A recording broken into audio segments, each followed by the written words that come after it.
Hello everyone. तो last class में हम एक्चुअली चर्चा कर रहे थे लिमिटिंग एरर्स के बारे में। तो हमने लिखा था लास्ट क्लास में कि लिमिटिंग एरर जो है ना अपने आप में कोई एरर का टाइप नहीं है। एक्चुअली क्या है कि जो मैन्युफैक्चरर्स होते हैं इंस्ट्रूमेंट्स के, वो इंस्ट्रूमेंट पे एरर के बारे में कुछ ना कुछ स्पेसिफिकेशन प्रोवाइड करते हैं, कुछ ना कुछ विवरण प्रोवाइड करते हैं। और वो इस प्रकार होता है कि इस इंस्ट्रूमेंट द्वारा, है ना, किसी खास अमाउंट से ज्यादा एरर नहीं प्रोड्यूस किया जाएगा। क्योंकि वहां लिखा रहता है कि नहीं, इस अमाउंट से, किसी खास अमाउंट से ज्यादा एरर नहीं प्रोवाइड किया जाएगा, इंस्ट्रूमेंट प्रोवाइड नहीं करेगा। वो जो एरर वो बताते हैं वो लिमिट होता है कि इस लिमिट से ज्यादा एरर ये इंस्ट्रूमेंट प्रोवाइड नहीं करेगा। इसलिए यहाँ पर जो आपका जो एरर का विवरण प्रस्तुत किया जाता है ना, इंस्ट्रूमेंट के साथ प्रेजेंट किया जाता है, उसको क्या बोलते हैं, लिमिटिंग एरर। उदाहरण के लिए मान के चलिए हमारे पास एक इंस्ट्रूमेंट है, लास्ट क्लास में हमने इसको देखा था।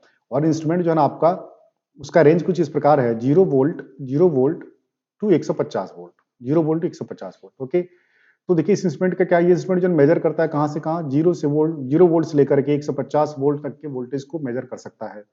इस इंस्ट्रूमेंट का जो एफ एस डी है, F S D means full scale deflection, वो कितना है, 50 वोल्ट का है। तो इंस्ट्रूमेंट आपके जो मैन्युफैक्चरर है ना, वो ऐसा लिख सकते हैं कि दिस इंस्ट्रूमेंट, है ना, the instrument with range 0 volt to 150 volt is having accuracy up to 1% of FSD, 1% of FSD। तो FSD हमारा कितना है, 150, 150 के 1% कितना हुआ, 1.5 वोल्ट। इसका मतलब क्या है कि ये इंस्ट्रूमेंट जो है ना आपका एरर प्रोवाइड कर सकता है कितना, आपका 1.5 से 1.5 तक, 1.5 जो है ना आपका लिमिट है।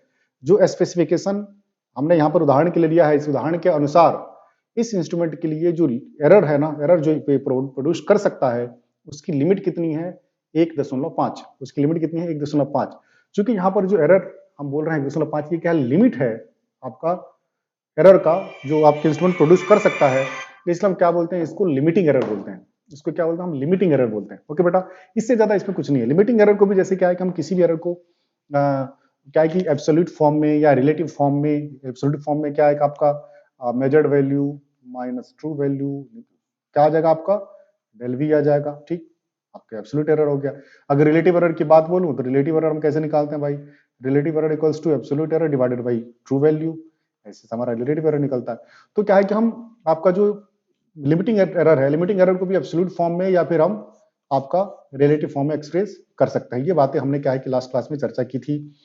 और नॉर्मली जो हमारा एब्सोल्यूट लिमिटिंग एरर होता है ना, उसको हम सिंपली लिमिटिंग एरर बोलते हैं। हाँ, जब आपका रिलेटिव लिमिटिंग एरर या फिर आपका फ्रैक्शनल या परसेंटेज लिमिट एरर की बात होती है, वहां पर हमें स्पेसिफाई करना पड़ता है कि आपका फ्रैक्शनल या फिर रिलेटिव लिमिटिंग एरर है। जैसे यहाँ पर लिख रखा हमने क्या, relative error limiting error is also called as fractional limiting error और परसेंटेज लिमिटिंग एरर। ओके, तो अगर आप रिलेटिव एरर बोलिए या फ्रैक्शनल बोलिए, परसेंटेज बोलिए, बात क्या है, हमारा एक ही है, छोटे छोटे बातें। Measured value is also known as actual value. ठीक, यहाँ पर क्या है, देखिए इंस्ट्रूमेंटेशन सब्जेक्ट के साथ एक कुछ सच्चाइयां हैं, है ना, आप इसको ध्यान में रख लीजिए।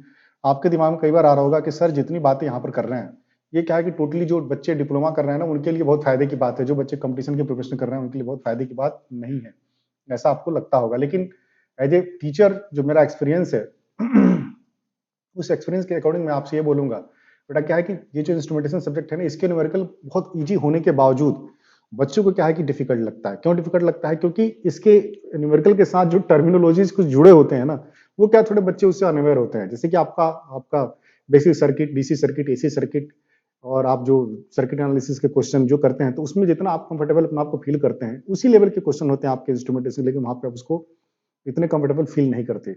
उसके साथ दिक्कत यह है कि कई बार क्या है कि आपका लिखा रहेगा एक्चुअल वैल्यू, कई बार लिखा रहेगा आपका मेजर्ड वैल्यू, तो आपको पता ही नहीं एक्चुअल किसको बोलते हैं। आपका लॉजिक तो बोलता है एक्चुअल किसको बोलते हैं, ट्रू वैल्यू को बोलते हैं, लेकिन नहीं, इंस्ट्रूमेंटेशन की जो आपकी बुक है के साहनी के अकॉर्डिंग एक्चुअल वैल्यू किसको बोलते हैं, मेजर्ड वैल्यू को। मेजर्ड वैल्यू और एक्चुअल वैल्यू बात एक ही है। ट्रू वैल्यू के कई सारे नाम आपको किसी न्यूमेरिकल मिल जाएगा, नॉमिनल वैल्यू या फिर थ्योरेटिकल वैल्यू या फिर ट्रू वैल्यू। अब आपको भाई पता तो होनी चाहिए, तभी तो आप न्यूमेरिकल कर पाएंगे। ये सब जितनी बातें हमारी हो रही है ना, ये आपको भले ही कहानी जैसी दिख रही है, लेकिन इसके बिना आपका काम नहीं चलने वाला है। ये बात अलग है कि ये बातें जो बच्चे पॉलिटेक्निक कर रहे हैं उनके लिए बहुत ही ज्यादा उपयोगी है, लेकिन जो बच्चे कंपटीशन की तैयारी कर रहे हैं ना, उनके लिए बहुत उपयोगी है। उनको भी इन सब बातों को ध्यान से सुनकर अपने दिमाग में बैठा लेना चाहिए। अच्छा, एक और बात, अगर खासकर मैं अगर एसएससी जेई कन्वेंशनल पेपर की बात करूं तो उसके लिए तो इंपॉर्टेंट है ही, क्योंकि वहां पर क्या है कि आपके कन्वेंशनल थियोरेटिकल सब्जेक्टिव क्वेश्चन पूछे जाते हैं, तो वहां पर ऐसे क्वेश्चन भी पूछे जाते हैं लिमिटिंग एरर के बारे में, या फिर जो आपके तरह तरह के डेफिनेशन है ये भी पूछे जाते हैं वहां पर। ठीक है बेटा। वैसे ट्रू वैल्यू देखिए मैंने यहाँ पर लिख रखा है ये सब बातें, है ना। True value is also known as nominal value और थ्योरेटिकल वैल्यू। ठीक है, जैसे मेजर्ड वैल्यू एक्चुअल वैल्यू बात एक ही है, ट्रू वैल्यू बोलिए, नॉमिनल वैल्यू बोलिए, थ्योरेटिकल बोलिए, बात एक ही है। For a quantity having true value 80, हमने आप देखिए थोड़ी सी क्या है कि यहाँ पर डेरिवेशन की बात कर रहे हैं। हमारे पास मान लीजिए कोई क्वांटिटी है जिसकी आपका आपका ट्रू वैल्यू कितना है 80 है ना। If the limiting error is, limiting error कितना आपका प्लस माइनस डेल ए, तो डेल ए आपका क्या होगा, डेल ए हमने लिखा प्लस माइनस डेल ए, कैसे लिखा, डेल ए किसके बराबर होगा भाई, डेल ए होगा measured value minus true value, A measured minus A true value. तो ट्रू वैल्यू कितना हमने माना 80, तो मेजर्ड वैल्यू कितना एम माना, तो इतना आएगा। तो इसके अकॉर्डिंग जो मेजर्ड वैल्यू है ना, ये देखिए आप यहाँ देखिए बात तो सही है भाई। एम कितना हो जाएगा आपका, अगर आपका लिमिटिंग एरर कितना है डेल ए, तो वी एम कितना हो जाएगा, एम हो जाएगा आपका 80 प्लस माइनस डेल ए, होगा कि नहीं भाई। बहुत बड़ी बात मैं यहाँ पर थोड़ी बता रहा हूँ, बहुत छोटी बात बता रहा हूँ जो आपके दिमाग में पहले से पता है। ठीक है, मैं यहाँ पर देखिए, यहाँ पर एक नए स्लाइड को लेकर के मैं यहाँ थोड़ी सी बातें है ना बहुत जल्दी से चर्चा कर लेता हूँ, ताकि आपको कोई दिक्कत ना हो, है ना, थोड़ा आप अवेयर हो जाएंगे। एक मिनट बेटा,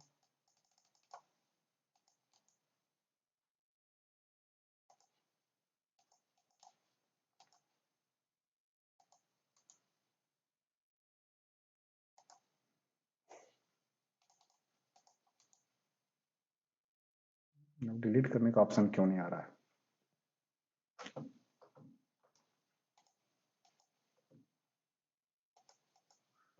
ठीक है, देखिए यहाँ पर हमने क्या लिखा, हमने लिखा भाई डेल ए किसके बराबर होता है हमारा, A M minus A T, है ना। तो ए एम किसके बराबर हो जाएगा, हमारा ए एम नहीं हो जाएगा, ए टी प्लस डेल ए, है ना। क्योंकि ट्रू वैल्यू आपका क्या है, जो एरर है आपका ये क्या है, प्लस माइनस दोनों हो सकता है, इसलिए हमने यहाँ लिख रखा है A M equals to A T, sorry A T plus minus del A, M equals to A T plus minus del A, है ना। कोई बहुत बहुत बड़ी बात हमने नहीं लिखी यहाँ पर, आप इसको देखिए हमने यहाँ लिखा A M equals to A T plus minus del ए।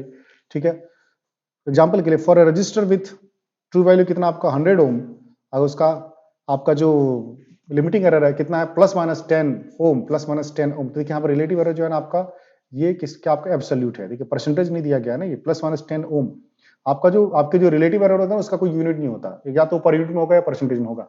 हाँ, जो एब्सोल्यूट एरर है उसके यूनिट होते हैं, जिस क्वांटिटी का एरर है उसका उस क्वांटिटी का यूनिट, आपका एरर का भी यूनिट होगा। तो यहाँ पर हम रेजिस्टेंस की मेजरमेंट कर रहे हैं, उसका क्या है एब्सोल्यूट एरर है, उसकी मेजरमेंट एब्सोल्यूट एरर है, तो यहाँ पे इसका भी यूनिट कितना है ओम है, तो एब्सोल्यूट एरर कितना है प्लस माइनस 10 ओम, और ट्रू वैल्यू कितनी है आपकी 100 ओम। तो देखिए यहाँ पे मेजर्ड वैल्यू क्या होगा आपका 80 प्लस माइनस 10, 100 प्लस माइनस 10 ओम।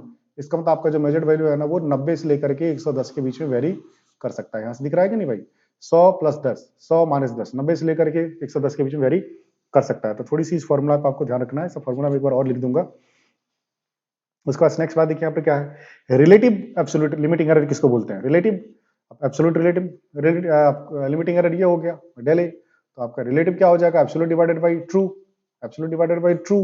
इससे क्या दिखा आपका, ये यहाँ से देखिए हमने इसको ऐसे करके लिख दिया, एप्सिलॉन नॉट कितना हो जाएगा, एप्सिलॉन नॉट क्या आपका absolute limiting error, epsilon not कितना हो गया आपका 80 इंटू एप्सिलॉन आर, ठीक। और यहाँ से देखिए हमें चूंकि पता है ए एम कितना होता है 80 प्लस डेल ए, और डेल ए और ये दोनों आपस में बराबर हैं, ये दोनों बराबर हैं, तो हमारा एम कितना हो जाएगा 80 प्लस माइनस एप्सिलॉन नॉट नहीं हो जाएगा। इसके बाद से क्या हो जाएगा एम कितना हो जाएगा, एम हो जाएगा 80 प्लस माइनस एप्सिलॉन नॉट किसके बराबर है, एप्सिलॉन आर 80, एप्सिलॉन आर 80 को हम कॉमन करेंगे तो हमारा एक और महत्वपूर्ण फॉर्मूला यहाँ पर ये वाला आ रहा है। ठीक है, तो हमने दो फॉर्मूला यहाँ पर देखे, हमने क्या देखे, A M equals to A, sorry A T, बार बार वी लिख रहा हूँ, आप इसको ए टी पढ़िए, A T plus minus del A, और A M equals to A T bracket 1 plus minus epsilon R. ये वाला फॉर्मूला, कौन वाला, ये वाला फॉर्मूला, ये वाला फॉर्मूला। ठीक है बेटा, तो ये फॉर्मूला आपको याद रखना है, ये दो फॉर्मूला याद रखना है। Here epsilon R is the per unit not percentage. हाँ, इस बात को थोड़ा ध्यान रखना है यहाँ पर कि यहाँ पर जो ई आर लिखा गया है ना, ये आपका क्या है, पर यूनिट क्वांटिटी है, ना कि परसेंटेज है। उदाहरण के लिए आपका क्या ई आर अगर इतना आ रहा है 0.005, इसको आप क्या लिखते हैं, 0.005 इज इक्विवेलेंट टू, आपका इसमें 100 से मल्टीप्लाई करेंगे कितना आ जाएगा, 0.5%। तो यहाँ पर 0.5 पुट नहीं करना है, यहाँ पे क्या पुट करना है, 0.005 पर यूनिट वैल्यू पुट करना है। ठीक है, ये बात मैंने बताई। अच्छा तो देखिए यहाँ पर हमने इसी बात को यहाँ पर रिपीट करके लिख दिया है आपके याद करने के लिए, इसी बात को यहाँ पर रिपीट करके लिख दिया आपके याद करने के लिए। A M equals to A T in bracket 1 plus minus epsilon R, इसको थोड़ा आप याद रखिएगा। ओके, अच्छा एक और बात हमें पता, also we know epsilon R equals to A M minus A T divided by A M minus A T divided by A. यहाँ से देखिए हमने क्या लिख रखा है, यहाँ पर ए टी को एक्सप्रेस कर रखा है किसके टर्म में हमने, अब ये ए टी है, सॉरी ए नहीं है, ए टी है। तो यहाँ से देखिए हमने ये लिख रखा है, कैसे लिख रखा है भाई, हम क्या करेंगे, इसको इधर रखेंगे तो कितना आ जाएगा हमारा, A M minus A T equals to epsilon R A T, और यहाँ से क्या हो जाएगा आपका, जो ए टी को एक्सप्रेस करने की हम सोचें तो ए टी कितना हो जाएगा हमारा, A M equals to A T plus epsilon R A T, और A T into 1 plus epsilon R, और यहाँ से ए टी हो जाएगा हमारा A M divided by 1 plus epsilon R, जो कि फॉर्मूला हमने यहाँ पे लिख रखा है। ठीक है, तो यहाँ पर A M in terms of A T, यहाँ पर क्या लिखा हमने, A T in terms of A M in terms of A T क्या होता है, A T into 1 plus minus epsilon R, और ए टी क्या होता है, A M divided by 1 plus epsilon R. उसी को क्या है, कई बार हम क्या ऐसा भी लिख देते हैं, अगर क्या आपका यार छोटा है, ठीक, आप तो मेरे लिए इसी फॉर्मूला को याद रखिए, इस फॉर्मूला को आप छोड़िए क्योंकि आपको कंफ्यूजन होगा। मैंने पहले यहाँ पर लिख दिया है लेकिन इसको आप छोड़िए, आप सिंपल इस फॉर्मूला को, इस रिलेशन को अपने दिमाग में डाल लीजिए। ओके, ठीक है, इसके बाद से देखिए नेक्स्ट स्लाइड हम क्या चर्चा करने वाले हैं। यहाँ पर एक हम न्यूमेरिकल कंसीडर करते हैं, थोड़ी सी लिमिटिंग वैल्यू को हल्का सा और अच्छा से समझने के लिए। उदाहरण के लिए मान लीजिए हमने एक क्वेश्चन कंसीडर किया है, the value of capacitance of a capacitor is specified as 1 microfarad plus minus 5%। तो देखिए यहाँ पर कितना लिखा गया है, यहाँ पर लिखा गया है कि जो कैपेसिटेंस की वैल्यू है, कौन सी मेजर्ड वैल्यू कितनी आ रही है, 1 माइक्रोफराड प्लस माइनस 5%। ठीक है, अब क्वेश्चन क्या है, बाय द मैन्युफैक्चरर, मैन्युफैक्चरर ने ये बता रखा है कि कैपेसिटर जो है ना, इतना आपका ये कैपेसिटर की जो रीडिंग है ना, कैपेसिटर की जो वैल्यू है इतनी फ्लक्चुएट हो सकती है। ठीक है, find the limits between which the value of the capacitance is guaranteed. Guaranteed means सुनिश्चित है, किस रेंज के में आपका जो है ना कैपेसिटेंस का वैल्यू सुनिश्चित है। तो देखिए यहाँ पर ये जो वैल्यू दिया गया है ना कैपेसिटेंस का, ये क्या आपका ट्रू वैल्यू है ना। इसका जो एक्चुअल वैल्यू या फिर जो मेजर्ड वैल्यू क्या होगा भाई, प्लस माइनस वेरिएशन के साथ होगा। तो इस एक माइक्रोफराड का हमने 5% निकाला, एप्सिलॉन आपका जो एप्सिलॉन आर जो रिलेटिव एरर कितना है, 5% है, 5% को पर यूनिट में बदला तो कितना आएगा, 0.05। ठीक, और यहाँ से हमें पता है ए एम इक्वल्स टू क्या आता है, 80 plus minus 80 into plus minus 1, 80 into 1 plus minus epsilon R. तो हमने एप्सिलॉन आर की वैल्यू यहाँ रख दी, एक्चुअली हमने जस्ट फॉर्मूला में पुट किया, कोई बहुत बड़ी बात की नहीं हमने। ए एम कितना आ गया, ये फॉर्मूला आ गया, तो ये कितना आ जाएगा भाई, ए एम इक्वल्स टू यहाँ से कितना आ जाएगा, A M equals to 80 1 plus minus कितना 0.05, तो इसमें से एक बार प्लस करेंगे तो कितना आ जाएगा 1.0580, और माइनस करेंगे तो कितना आ जाएगा 0.9580, जिसको हमने यहाँ पर चर्चा कर रखा है। इसका मतलब क्या है कि आपका एम जो है ना यहाँ से लेकर यहाँ तक वेरी करेगा। हमारा 80 कितना 1 माइक्रोफराड, 1 माइक्रोफराड में 0.9 से मल्टीप्लाई 95 से मल्टीप्लाई करेंगे तो कितना आ जाएगा 0.95 माइक्रोफराड। तो हमारा एम जो है ना, हमारा जो मेजर्ड वैल्यू है किसका कैपेसिटेंस का, वो कहाँ से कहाँ वेरी कर रहा है, 0.95 माइक्रोफराड से लेकर के 1.05 माइक्रोफराड वेरी कर रहा है। ठीक है ना, यहाँ पर आपको ध्यान देने की आवश्यकता क्या है कि ये जो दिया गया है ये क्या ट्रू वैल्यू है ना, आपका आइडियल वैल्यू है या नॉमिनल वैल्यू है या थ्योरेटिकल वैल्यू है, और आपका जो 5% के टॉलरेंस के साथ जो वैल्यू प्रेजेंटेड है हमारा टोटल वैल्यू है क्या आपका मेजर्ड वैल्यू है या फिर एक्चुअल वैल्यू है। ठीक है ना, ये तो क्या है कि जो मैन्युफैक्चरर ने बताया कि इतना होना चाहिए, लेकिन उसने ये भी बता दिया कि नहीं, इतनी वेरिएशन के साथ ही कैपेसिटर जो है ना आपका कैपेसिटर का वो वेरी कर सकता है। तो हमारा क्वेश्चन यहाँ पर ये था कि कैपेसिटेंस एक्चुअली कहाँ से कहाँ वेरी करेगा, तो कैपेसिटेंस हमारा कहाँ से कहाँ वेरी करेगा भाई, इस पूरे न्यूमेरिकल को सॉल्व करने के बाद हमने देखा 0.9 माइक्रोफराड से लेकर के 1.05 माइक्रोफराड तक।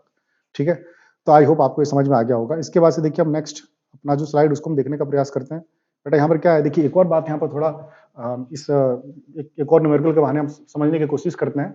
ऑब्जेक्टिव पॉइंट ऑफ व्यू से बहुत ही इंपॉर्टेंट है और कई बार हो सकता है कि आपके थ्योरेटिकल एग्जाम में भी ये आपसे पूछा जा सकता है। जैसे लिखा गया कि वाइल, यहाँ पर एक बात क्या लिखी है कि while selecting instruments care should be taken regarding the range of the instrument. जो रेंज है ना, रेंज इंस्ट्रूमेंट का रेंज क्या है ना, क्या रेंज होना चाहिए, उसको उसके बारे में थोड़ा हमें केयरफुल रहना चाहिए। क्यों केयरफुल रहना चाहिए, ये बात यहाँ पर है। देखिए मान लीजिए उदाहरण के लिए, है ना, यहाँ पर देखिए क्या लिखा गया था, value to be measured should not lie in the lower third of the instrument range.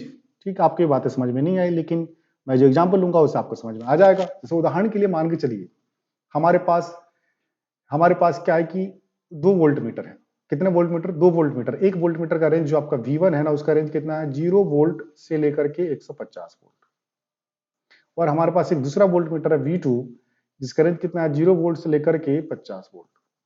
और हमें मेजरमेंट करना है, एक जगह मान के चलिए हमें कितना मेजरमेंट करना है आपका 40 वोल्ट, एक जगह मेजरमेंट कितना करना है आपका 120 वोल्ट। ओके, ठीक है बेटा। अब मुझे बताइए जो 40 वोल्ट का जो मेजरमेंट करना है, ठीक है ना, हमें जो मेजरमेंट करना है ना वो लगभग 40 वोल्ट है। इतना हमें पता है कि 40 वोल्ट के करीब में ये आपकी ये ट्रू वैल्यू इसका क्या है, 40 वोल्ट। अब मेजर्ड वैल्यू चाहे जो कुछ भी आ जाए। अब देखिए यहाँ पर क्वेश्चन ये आता है कि ये 40 वोल्ट है। 40 वोल्ट को भाई कोई बच्चा, जैसे मैं किसी बच्चे से पूछूं कि भाई ये 40 वोल्ट है, 40 वोल्ट को मेजर करने के लिए किस इंस्ट्रूमेंट को यहाँ पर सिलेक्ट करना चाहिए, V1 को कि V2 को, तो बोलेगा सर हम किसी से भी मेजर कर सकते हैं। भाई V1 से भी कर सकते हैं, क्योंकि V1 तो क्या है 0 से लेकर 150 वोल्ट तक को मेजर करता है, और V2 भी 0 से लेकर 50 वोल्ट तक को मेजर करता है। क्योंकि दोनों के रेंज में आपका ये वैल्यू आ रहा है, इसलिए हम दोनों से मेजर कर सकते हैं। ठीक है, जहां तक इसकी बात है तो इसकी बात यह है कि इसी के लिए हम इसी से V1 से ही मेजर कर सकते हैं, V2 तो मेजर करता ही नहीं 50 वोल्ट से ज्यादा। तो जब 50 वोल्ट से ज्यादा मेजर करता ही नहीं है तो 120 वोल्ट को मेजर कैसे करेगा। हाँ, अब इसके लिए जो आपके दिमाग में आ रहा होगा कि नहीं हम किसी भी वोल्ट मीटर से इसको मेजर कर सकते हैं, तो ये जो हमारी बातें चल रही है ना, इसी बात को लेकर के चल रही है कि हमें 40 वोल्ट को मेजर करना है, 40 वोल्ट के लगभग के वोल्टेज को मेजर करना है। इसके लिए हमें किस वोल्ट मीटर को सिलेक्ट करना चाहिए। तो देखिए यहाँ पर लिखा गया है कि हमें ध्यान किस बात का देना पड़ता है कि किसी खास वोल्ट मीटर से अगर आप उस वोल्टेज को मेजर कर रहे हैं, जो उस वोल्ट मीटर का जो रेंज है ना, एफएसडी है ना, उसके 1/3 में लाई कर रहा है। उदाहरण के लिए मान चलिए हमारा क्या है कि ये वोल्ट मीटर है, इसका एफएसडी कितना है 150। 150 का 1/3 कितना हो गया भाई, लोअर थर्ड कितना हो गया, 150 का 1/3 कितना हो गया 50। अब 50 से नीचे आपका लाई अगर कर रहा है, तो आप अगर इसको सिलेक्ट कर रहे हैं तो ये इंस्ट्रूमेंट जो है आपका अच्छा परफॉर्मेंस नहीं देगा, ज्यादा एरर यहाँ पर आएगा। उसके लिए बेहतर है कि हम इसी को सिलेक्ट करें, इसको सिलेक्ट नहीं करें। समझ में आ रहा है कि नहीं, हम किसको सिलेक्ट करें, इसको सिलेक्ट करें। हाँ, क्योंकि ये क्या है कि ये जो आपका रेंज है ना, इस रेंज का लगभग 80% जो है ना वोल्टेज हम मेजर करने जा रहे हैं। इसका क्या लगभग हम 30% से भी कम, इसके लिए क्या हम लगभग आपका देखिए ध्यान से, इस वोल्ट मीटर से अगर क्या है 40 वोल्ट हम मेजर करने जा रहे हैं, तो हम क्या है मालूम आपका 30% से भी कम वोल्टेज है 40 वोल्ट, है ना। तो यहाँ पर मिस्टेक होगा, इसी बात की चर्चा यहाँ पर हो रही है। लिखा गया if we have to measure a current around 25 ampere we must not select ammeter having range up to 100 ampere, है ना। आपका अगर 25 एम्पियर का हमें करंट मेजर करना है, तो हमें ऐसा एमीटर सेलेक्ट नहीं करना चाहिए जिसका रेंज क्या हो 0 से 100 एम्पियर हो, as 25 ampere is 1/4 of the FSD of the instrument. क्योंकि 25 एम्पियर जो है ना आपका जो इंस्ट्रूमेंट है ना, उसके एफएसडी 100 एम्पियर का क्या है आपका 1/4 हो रहा है, जो कि 1/3 से नीचे आ रहा है। ठीक, तो कहना मतलब क्या है कि हमें ऐसा इंस्ट्रूमेंट सेलेक्ट करना चाहिए, ठीक, कि जिस वोल्टेज को हमको मेजर करना है ना, उससे थोड़ा सा ही ज्यादा क्या हो उसका रेंज हो, थोड़ा सा ज्यादा रेंज हो। बहुत ज्यादा रेंज अगर होगा तो वो एरर जो इंस्ट्रूमेंट है ना, इस पार्टिकुलर मेजरमेंट में क्या है ज्यादा आपका क्या करेगा, एरर प्रोड्यूस करेगा। यहाँ पर एक और क्या लिखी हमने कि द मेजरमेंट में result larger error instead of selecting 100 ampere range ammeter we should select an ammeter of lower range lower than 50 ampere. क्योंकि 25 एम्पियर का हमें क्या करना है भाई, मेजरमेंट करना है, तो हमें 100 एम्पियर के रेंज वाले को सिलेक्ट करने से बेहतर है कि हम 50 एम्पियर वाले को या उससे भी कम 40 एम्पियर वाले को सिलेक्ट करें। Because in this case the errors will be lower than the earlier case. अगर 100 एम्पियर वाला सिलेक्ट करते हैं तो उस केस में जितना एरर होता है उससे कम एरर यहाँ पर होगा। और ये बात क्यों होती है, इसको समझने के लिए क्या है कि हमने एक स्लाइड यहाँ पर लिया है, आपको उससे बहुत मजा आने वाला है। देखिए हमने यहाँ पर क्वेश्चन क्या लिया है, क्वेश्चन यहाँ पर ये लिया है कि 0 to 150 volt meter has guaranteed accuracy of 1% of full scale reading, full scale deflection। हमारे पास एक वोल्ट मीटर है, मैन्युफैक्चरर ने क्या बता रखा है कि उसकी रेंज कितनी है, 0 से लेकर के 150 वोल्ट। ओके, और उसमें गारंटीड और लिमिटिंग एरर कितना है आपका, 1% ऑफ एफएसडी, 1% क्या आपका एफएसडी का, लिखा है ना 1% ऑफ एफएसडी। ठीक है, इसको क्या बोलते हैं, फ्यूडिशियल वैल्यू बोलते हैं एफएसडी को। The voltage measured by the instrument is 75, और जो हम मेजर करने जा रहे हैं ना वोल्टेज, उसकी ट्रू वैल्यू कितनी है, 75। ट्रू वैल्यू कितनी है, 75। अब देखते हैं ये इंस्ट्रूमेंट जो है ना आपका, ये ट्रू वैल्यू को कितना दिखा सकता है। ठीक, हमें क्या करना है, calculate limiting error in percent for this measurement. अब देखिए इसको हम सॉल्व कैसे करते हैं। We have volt meter with FSD 150 volt, दिख तो रहा है रेंज, यहाँ पर रेंज 0 से लेकर 150 वोल्ट, तो एफएसडी कितना होगा, 150 वोल्ट। एफएसडी कितनी, 150 volt. The limiting error the instrument can produce is 1% of FSD. जैसा कि इन्फॉर्मेशन दिया गया, लिमिटिंग एरर कितनी है, 1% ऑफ एफएसडी। तो एफएसडी कितना हमारा 150, उसका 1% कितना होता है, 1.5 वोल्ट। मींस क्या है कि 1.5 वोल्ट का जो है ना लिमिटिंग एरर आपका इंस्ट्रूमेंट क्या है कि प्रोड्यूस कर सकता है, 1.5 वोल्ट का लिमिटिंग एरर इंस्ट्रूमेंट प्रोड्यूस कर सकता है। अब भले ही इससे हम क्या है कि 20 वोल्ट मेजर करें, 50 वोल्ट मेजर करें, 100 वोल्ट मेजर करें, 150 130 वोल्ट मेजर करें, 140 वोल्ट मेजर करें, कोई भी वोल्टेज मेजर करें, लेकिन ये क्या है कि हर एक परिस्थिति में 1.5 वोल्ट का एरर प्रोड्यूस कर सकता है। अब आपके दिमाग में अभी आ गई होगी, अगर आप केयरफुली सुन रहे होंगे, कि भाई मान के चलिए हमारे पास क्या है कि हमने मेजर किया इस इंस्ट्रूमेंट से कितना, 100 वोल्ट, और एक बार मेजर किया हमने कितना भाई, 50 वोल्ट। समझ में आ रहा है कि नहीं। और एक बार मेजर किया कितना हमने, कितना मेजर किया भाई, 20 वोल्ट। अब देखिए 100 वोल्ट में भी कितना एरर दे सकता है ये, 1.5 वोल्ट का। 50 वोल्ट में भी कितना एरर दे सकता है, 1.5 वोल्ट का। 20 वोल्ट में कितना एरर दे सकता है, 1.5 वोल्ट का।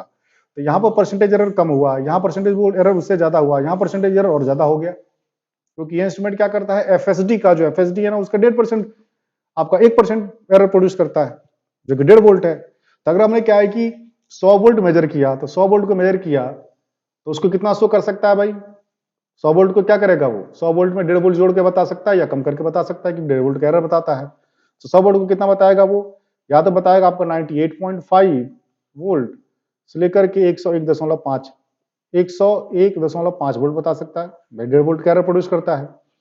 50 वोल्ट को कितना बताएगा, 50 वोल्ट को बता देगा वो 48.5 टू 51.5। और 20 वोल्ट को कितना बताएगा, 20 वोल्ट को बता देगा आपका 18.5 वोल्ट टू कितना, 21.5 वोल्ट। अब मुझे बताइए, आपके दिमाग में आ रहा है, आपके दिमाग में आना चाहिए, यहां पर जो एरर है वो ज्यादा है कि नहीं, क्योंकि मेजर करना था 20, अब 20 का 1.5%, 1.5 वोल्ट एरर ही आ गया है, 50 में 1.5 और यहाँ पे 100 में 1.5, तो कहां पर एरर सबसे ज्यादा होगा, सबसे ज्यादा एरर यहीं पे होगा ना, क्योंकि 20 तो मेजर ही करना है, ट्रू वैल्यू 20 है, और एरर कितना प्रोड्यूस कर देगा इंस्ट्रूमेंट, 1.5 तो करता ही है, तो यहाँ भी 1.5 करेगा, तो 1.5 तो क्या है, 20 का कितना हो गया, अगर 1.5 में बोलूँ 20 का कितना परसेंट हो गया, तो 1.5 भाई 2 कितना हो गया, 10%, 1.5 कितना हो गया जी आपका 7.5%, 7.5% का एरर यहाँ प्रोड्यूस कर रहा है। 50 वोल्ट के केस में कितना एरर प्रोड्यूस कर रहा है आपका, आपका 3% का एरर प्रोड्यूस कर रहा है, और यहाँ पे कितना एरर परसेंट प्रोड्यूस कर रहा है, यहाँ पर कर रहा है 1.5% का, ठीक है ना।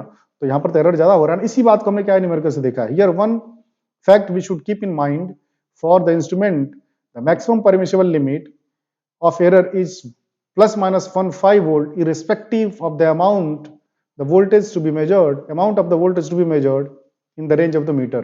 यहाँ पर हमने ये लिखा है कि जो आपको समझ लेना चाहिए, जो बच्चों के दिमाग में आता है, बच्चे ये सोचते हैं कि सर इंस्ट्रूमेंट जो है ना आपका 150 वोल्ट जब रीड करता है तो 1.5 वोल्ट का एरर प्रोड्यूस करता है, तो जब 75 वोल्ट रीड करेगा तो वहां पर तो क्या है कि 0.75 वोल्ट एरर प्रोड्यूस करेगा ना, उसी प्रोपोर्शन में, लेकिन ऐसा नहीं होता। यहाँ पर जो लिमिटिंग एरर, लिमिटिंग एरर का मतलब यही है कि अगर एफएसडी के टर्म में लिखा गया है 1% एफएसडी, मतलब कितना, एफएसडी का 1%, एफएसडी यहाँ पर कितना है 150 वोल्ट, उसका 1% कितना हो गया 1.5 वोल्ट। अब ये 1.5 वोल्ट का एरर ना, चाहे वो जिस वोल्टेज को मेजर कर रहा हो, 10 वोल्ट मेजर कर रहा हो, वो 15 वोल्ट मेजर कर रहा हो, वो 30 वोल्ट मेजर कर रहा हो, वो 75 वोल्ट मेजर कर रहा हो, किसी परिस्थिति में वो 1.5 वोल्ट का एरर प्रोड्यूस कर सकता है। तो अगर 120 वोल्ट मेजर करने में 1.5 वोल्ट का एरर प्रोड्यूस किया तब तो चल जाएगा भाई, लेकिन पता चला 15 वोल्ट हम प्रोड्यूस ही मेजर ही कर रहे थे और प्रोड्यूस कितना कर दिया उसने, वहां पर भी 1.5 वोल्ट का एरर, तो वहां तो 10% एरर आ गया ना इंस्ट्रूमेंट का, आ गया कि नहीं, तो वहां तो मेजरमेंट इससे प्रभावित होगा ना। इसलिए क्या है कि ऐसे इंस्ट्रूमेंट, ठीक, इस प्रकार के जो इंस्ट्रूमेंट है, ठीक है ना, यहाँ पर जिसकी आपकी ये जिसका रेंज कितना है 0 से 150 वोल्ट का, ठीक है ना, ऐसे इस इंस्ट्रूमेंट से क्या करना चाहिए, हम अधिकतम क्या है कि 75 वोल्ट तक का वोल्टेज जो मेजर करें तो ज्यादा है, क्योंकि 75 वोल्ट में अगर आपका क्या है कि 1.5% का एरर प्रोड्यूस हो रहा है, इसका मतलब कितना आपका 1.5 वोल्ट का एरर प्रोड्यूस हो रहा है। 75 आपकी दिख ली, यहाँ पर हमने शायद इस बात को यहाँ पर चर्चा भी किया है, यहाँ पर ये लिख रखा हमने लिख रखा है यहाँ पर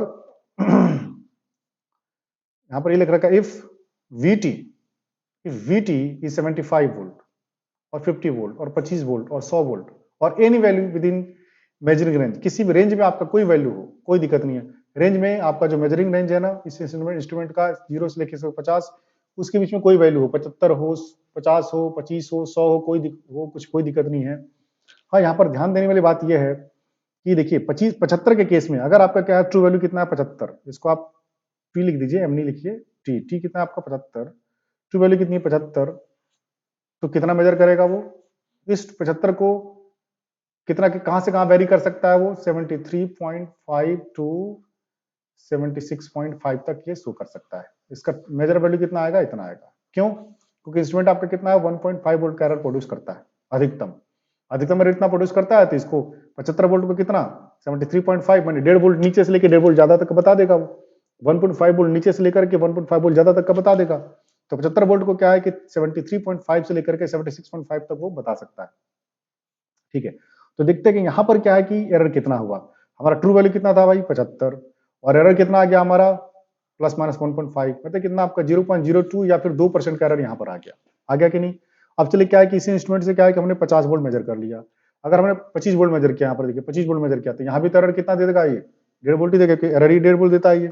यहाँ पर एरर हमने जब 1.5 वोल्ट यहाँ पर 1.5 वोल्ट के एरर के करस्पॉन्डिंग इस VT के लिए जो हमने क्या है कि आपका क्या निकाला, एरर निकाला, तो कितना एरर आ रहा है 0.06 या फिर 6%। यहाँ पर क्या एरर कितना आ गया 6%।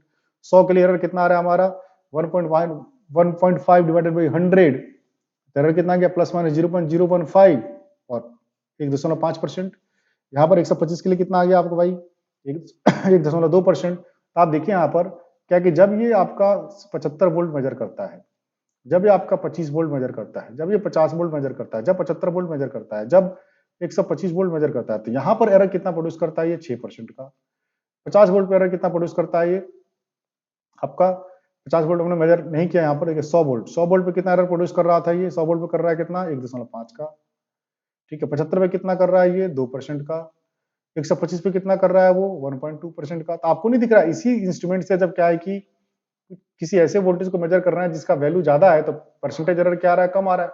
इसका मतलब क्या है कि ये इंस्ट्रूमेंट जो है ना आपका, जिसका रेंज कितना है 0 से 150 वोल्ट, इस इंस्ट्रूमेंट से अगर क्या है कि हम 25 वोल्ट मेजर करें तो ये बहुत सुटेबल नहीं है, क्योंकि यहाँ पे एरर आपका ज्यादा दिख रहा है। तो यही बात जो है ना आपको हम यहाँ पर बताने की कोशिश करते हैं, दिमाग में डाल लीजिए, है ना। पूरे क्वेश्चन का निचोड़ एक छोटा सा आपका सेंटेंस है। अगर आपको समझ में आया तो अच्छी बात, नहीं आया तो भी आपको दोबारा सुनने का प्रयास करिए। दिमाग में ये डाल लीजिए कि किसी इंस्ट्रूमेंट, कोई हमारे पास खास एक इंस्ट्रूमेंट है, ठीक है, तो क्या है कि उस इंस्ट्रूमेंट को तो हमें तभी सेलेक्ट करना चाहिए कि जिस वोल्टेज को हमें मेजर करना है, जिस वोल्टेज मेजर करना, तो वोल्टेज में थोड़ी पता है, लेकिन उसका रेंज तो पता होगा ना।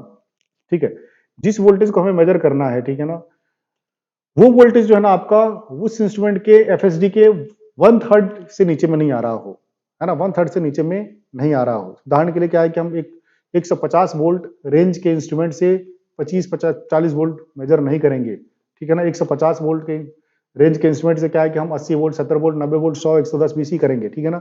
अगर क्या है कि हमें 25 30 वोल्ट का मेजरमेंट करना है, तो हमें वैसा इंस्ट्रूमेंट सेलेक्ट करना चाहिए जिसका रेंज क्या होना चाहिए 0 से लेकर के 50 वोल्ट तक का, ठीक है ना। ये बात हमने समझ आपको बताई है यहाँ पर, ठीक। आप इसको ध्यान से सुन लीजिए, इस पर ऑब्जेक्टिव बन सकता है, या फिर इस पर क्या है कि आपके सब्जेक्टिव क्वेश्चन ऐसे चाहिए कि आपका जो कन्वेंशनल एग्जाम होता है ना, उसमें सब्जेक्टिव क्वेश्चन भी आ सकता है कि हमें इंस्ट्रूमेंट को के रेंज को सिलेक्ट करते समय किस बात का ध्यान रखना चाहिए। तो आप क्या है कि इस उदाहरण को जो हमने एग्जाम्पल लिया है वहां पर उसको आप प्रस्तुत कर सकते हैं, ठीक है बेटा।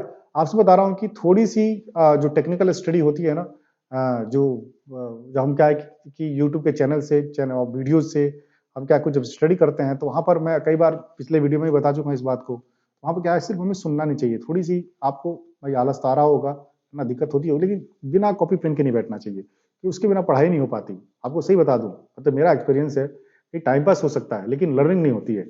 लर्निंग के लिए क्या है कि आपको पेन कॉपी लेकर के तो बैठना ही पड़ेगा, और बैठ करके क्या है कि बेहतर ये है कि जो चीज यहाँ पर दिख रही है ना, उसका अपना नोट्स बना लीजिए, उसको 2 3 बार जाइए। क्या जिस बच्चे को SSC JEE या कंपटीशन में फाइट करना है, वो इतना मेहनत करता है, कहीं ना कहीं जो कुछ बच्चे ऐसा मेहनत कर रहे हैं और वही बच्चे सेलेक्ट होते हैं। क्या कि सिर्फ आपका क्या है कि आप इसको वैसे ही सुन लोगे, है ना। अगर थ्योरेटिकल बात है, कॉन्सेप्चुअल बात है, तो सुन लीजिए, लेकिन बेहतर यहाँ है कि बेहतर यह है कि वहां पर भी आपका पेन चलते रहे, और कुछ-कुछ पॉइंट आप वहाँ नोट डाउन करते हैं। उससे क्या है कि आपकी एकाग्रता बढ़ती है और वो बात आपका हो जाता है। यहाँ पर मैटर ये कर रहा है, भाई हमने चैनल का नाम ही दिया है क्या, लर्नर्स टीचर्स, भाई नर्मदा लर्नर्स टीचर्स फोरम। तो लर्नर्स टीचर्स, हमने कभी स्टूडेंट नहीं बोला। आप यहाँ पर स्टडी करने नहीं आए, आप यहाँ पर सीखने आए, लर्न करने आए हैं। You are learner not you are student, है ना। स्टूडेंट में बोलूँ तो स्टूडेंट तो स्टडी करता है, स्टडी करना में बुरी बात नहीं है, मैं उसको ज्यादा बुराई नहीं करूंगा, लेकिन मैं बिल्कुल टू द पॉइंट बात करूंगा। भाई स्टडी करिए ना करिए कोई फर्क नहीं पड़ता, आप सीखिए, है ना। वो स्टडी का ही पार्ट है। स्टडी का क्या कंक्लूजन है, आप आप आपसे कोई पूछ रहा है कि स्टडी कर रहा है कर रहा है कर रहा है, कोई पैरामीटर स्टडी नहीं है स्टडी को चेक करने का। आपसे स्पष्ट बातें होनी चाहिए, आप स्पष्ट अपने से पूछिए आपने सीखा कि नहीं। आपने सीखा तो ठीक, इट्स, अदरवाइज क्या आपकी स्टडी स्टडी नहीं है, वो ऐसी स्टडी है, कोई उससे फर्क नहीं पड़ता। आप सीखिए, आपका सीखना जो है ना वो मैटर करता है। सीखने का मतलब क्या होता है कि वो आपकी एबिलिटी हो जाए, आपकी क्षमता हो जाए, मेरे बिना मेरे हेल्प के या बिना किसी बाहरी हेल्प के आप ये सब बातें खुद से लिख दें, है ना। आपकी ये समझ हो जाए, आपकी समझ तभी होगी जब आप प्रयास करेंगे, है ना। इसलिए क्या है, जितना ज्यादा आप इन्वॉल्व होंगे, जितना ही ज्यादा आप इसको प्रैक्टिस करेंगे, जितना ही ज्यादा आपको इसको एक्सपीरियंस करेंगे ना, उतनी ज्यादा आपकी लर्निंग होगी। थोड़ी सी क्या है, आपसे बता रहा हूँ कि यूट्यूब चैनल पे जो आपका जो टीचर होता है ना, टीचर वो क्या है कि जब लेक्चर डिलीवर कर रहा होता है तो उसके सामने स्टूडेंट नहीं होते। जब स्टूडेंट नहीं होता है तो स्टूडेंट को फेस रीड नहीं कर पाता। फिजिकल क्लास में, ऑफलाइन क्लास में क्या होता है कि स्टूडेंट सामने होते हैं तो फिजिकली देख लेता है और देख करके वो अनुमान लगा लेता है कि बच्चों को समझ में आ गया होगा, या फिर नहीं आया होगा तो दोबारा बताता है। यहाँ पर तो क्या है कि भाई कोई बच्चा सामने नहीं है और कुछ ऐसा बोलना है और ऐसा कुछ आपको मतलब कि रिकॉर्ड करना है कि भाई हर एक बच्चों को समझ में आ जाए। इसलिए क्या है कि कई बार क्या होता है, एक ही बात को दो दो तीन तीन बार बोलना पड़ता है ताकि आपको छूट गई हो ना तो आप दोबारा सुन सकें उसको, या फिर हर एक बच्चों को समझ में आ जाए।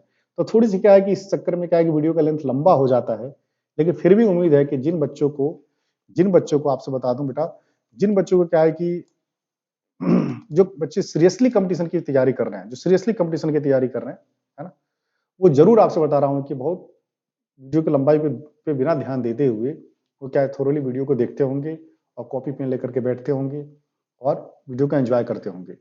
सब चीज, जितने भी चैनल है, मैं नहीं बोल रहा हूँ खासकर ये जो मेरा नर्मदा एलटी फोरम है यही अच्छे हैं। किसी भी चैनल में आप चले जाइए, जो भी टीचर, जो भी आपका जो क्रिएटर है, अगर वो कुछ क्रिएट करके वीडियो बनाकर आपको प्रोवाइड कर रहा है तो आप विश्वास मानिए वो बहुत ही मेहनत करके आपको प्रोवाइड करता है। वो क्या है कि चलते फिरते नहीं बनाता, उसको क्या है कि स्टडी करनी पड़ती है।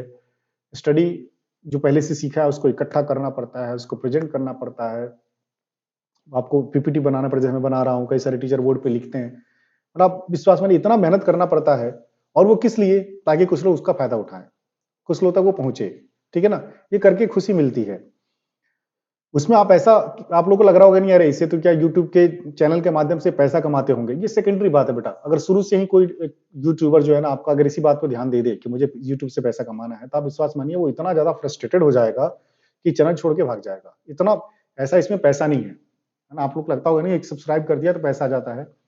जो इसमें जिसने काम करना शुरू कर दिया ना उसको पता चलता है, कोई इसमें इतना पैसा है ही नहीं। पैसा किसको मिलता है, क्या मिलता होगा भाई, जिसके 10 लाख, 1 मिलियन 2 मिलियन सब्सक्राइबर हो गए तो वो कुछ पैसा कमा लेता है। बाकी छोटे वाले तो क्या है कि उस टारगेट के चक्कर में स्ट्रगल ही करते हैं। ओके, तो ये सब्सक्राइब करने वाली बात है ना, सब्सक्राइब करने से ना आपको बता रहा हूँ कि यूट्यूबर को पैसा मिलता है, और ना ही जो सब्सक्राइब कर रहा है ना उसका पैसा कटता है। लेकिन इससे क्या है, सब्सक्राइब करने से क्या हो जाता है कि जो यूट्यूबर है, जो वीडियो क्रिएट कर रहा है ना, उसकी हौसला बढ़ती है, उसको लगता है कि मैं प्रगति में हूँ। तो जो बच्चे जिनको समझ में आ रहा है ना, वो थोड़े से टीचर को या यूट्यूबर को, है ना, अप्रिशिएट करने के लिए, उत्साहित करने के लिए सब्सक्राइब कर देते हैं, ताकि वो हौसला उसकी बनी रहे तो मेहनत करते रहे। भाई पैसे रुपए की उतनी कोई बात यहाँ पर नहीं है। यहाँ पर मेन बात यह है कि मैं जो काम कर रहा हूँ वो कितने लोगों के लिए सार्थक हो रहा है, कितने लोग उससे फायदा उठा रहे हैं। ठीक है, तो बहुत ज्यादा लंबा चौड़ा बात करेंगे, आपको अभी बहुत सारे काम होंगी। ठीक है बेटा, तो आज के लेक्चर में इतना ही हम करते हैं।